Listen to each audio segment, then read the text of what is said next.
আসসালামু আলাইকুম। টপ নিউজে স্বাগতম। জানিয়ে দিচ্ছি এই মুহূর্তে আমাদের হাতে থাকা সর্বশেষ সংবাদ আপডেট। শুরুতেই থাকছে কারো দলীয় স্বার্থ বাস্তবায়ন করা অন্তর্বর্তী সরকারের কাজ নয়, তারেক রহমান। এরপরে থাকছে রোববার থেকে সারা দেশে প্রাথমিক শিক্ষকদের কর্মবিরতি ঘোষণা। সর্বশেষে থাকছে কিছু দল নির্বাচন বিলম্ব করে ক্ষমতার স্বাদ নিতে চায় মেজর হাফিজ। শুনলেন সর্বশেষ সংবাদ শিরোনাম, এবারে বিস্তারিত। কারো দলীয় শর্ত বাস্তবায়ন করা অন্তর্বর্তী সরকারের কাজ নয়, তারেক রহমান। বিএনপির ভারপ্রাপ্ত চেয়ারম্যান তারেক রহমান বলেছেন, কারো দলীয় শর্ত বাস্তবায়ন করা অন্তর্বর্তী সরকারের কাজ নয়। তিনি বলেছেন, ফ্যাসিবাদ মুক্ত বাংলাদেশ জনগণের ভোটের মাধ্যমে জনগণের প্রতি দায়বদ্ধ, জনগণের প্রতি জবাবদিহিমূলক একটি গণতান্ত্রিক সরকার প্রতিষ্ঠা বর্তমান অন্তর্বর্তী সরকারের অন্যতম প্রধান কর্তব্য।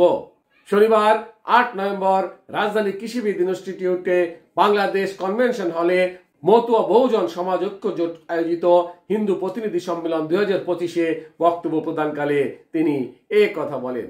তিনি বলেন, ফ্যাসিবাদ মুক্ত বাংলাদেশে জনগণের ভোটের মাধ্যমে জনগণের প্রতি দায়বদ্ধ, জনগণের প্রতি জবাবদিহিমূলক একটি গণতান্ত্রিক সরকার প্রতিষ্ঠা বর্তমান অন্তর্বর্তী সরকারের অন্যতম প্রধান কর্তব্য। অবশ্যই কারো দলীয় স্বার্থ বাস্তবায়ন করা এই সরকারের কাজ নয়। এ কারণেই বিএনপি সরকারের প্রতি কোন রকম চাপ প্রয়োগ করার পরিবর্তে বরং ভিন্ন মতের জায়গাগুলোতে নোট অফ ডিসেন্ট দিয়েছে। এটাকেই বিএনপি ডিসেন্ট ওয়ে মনে করে। রোববার থেকে সারা দেশে প্রাথমিক শিক্ষকদের কর্মবিরতি ঘোষণা। ১০ম গ্রেডে বেতন সহ ৩ দফা দাবিতে রোববার থেকে সারা দেশে অনির্দিষ্টকালের জন্য কর্মবিরতি পালনের ঘোষণা দিয়েছেন সরকারি প্রাথমিক বিদ্যালয়ের সহকারী শিক্ষকেরা। শনিবার ৮ নভেম্বর সন্ধ্যায় এ কর্মসূচির ঘোষণা দেয় শিক্ষকদের ৪টি সংগঠনের সমন্বয়ে গঠিত সংগঠন প্রাথমিক শিক্ষক দাবি বাস্তবায়ন পরিষদ। এর আগে ৩ দফা দাবিতে শাহবাগে আন্দোলনরত প্রাথমিক শিক্ষকদের মিছিল ছত্রভঙ্গ করে দেয় পুলিশ। ওই সময় পুলিশের লাঠি পেটায় বেশ কয়েকজন শিক্ষক আহত হন। একই সঙ্গে আন্দোলনরত শিক্ষকদের ছত্রভঙ্গ করতে টিয়ার শেল, সাউন্ড গ্রেনেড ও জলকামান থেকে গরম পানীয় ছোড়া হয়। দাবি আদায় সকাল থেকে কেন্দ্রীয় শহীদ মিনারে অবস্থান কর্মসূচি পালন করেছিলেন সরকারি প্রাথমিক বিদ্যালয়ের সহকারী শিক্ষকরা। পরবর্তীতে বিকেলের দিকে মিছিল নিয়ে তারা শাহবাগে এলে ব্যারিকেড দিয়ে মিছিল আটকে দেয় পুলিশ। ও সময় ব্যারিকেড ভেঙে এগিয়ে যেতে চাইলে শিক্ষকদের উপর চড়া হন পুলিশ। কিছু দল নির্বাচন বিলম্বিত করে ক্ষমতার স্বাদ নিতে চায় মেজর হাফিজ। বিএনপির স্থায়ী কমিটির সদস্য অবসরপ্রাপ্ত মেজর হাফিজ উদ্দিন আহমেদ বলেছেন, কিছু রাজনৈতিক দল নির্বাচন বিলম্বিত করে ক্ষমতার স্বাদ নিতে চাইছে, কারণ সরাসরি নির্বাচনে জয় তাদের সম্ভাবনা নেই।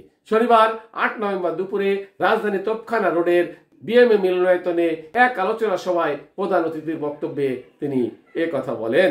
মেজর অবসরপ্রাপ্ত হাফিজ উদ্দিন আহমেদ বলেন, এসব দল প্রশাসন, বিশ্ববিদ্যালয় ও ব্যাংকগুলোকে নিজেদের লোক বসিয়ে অন্তর্বর্তী সরকারের সুযোগ ভোগ করছে, যা গণতন্ত্র ও জনগণের অধিকার বিরোধী। ১৯৭৫ সালের ১৫ই আগস্ট জনগণ ভারতীয় আধিপত্য থেকে মুক্তি পাওয়ার জন্য উদ্যোগ নিয়েছিল।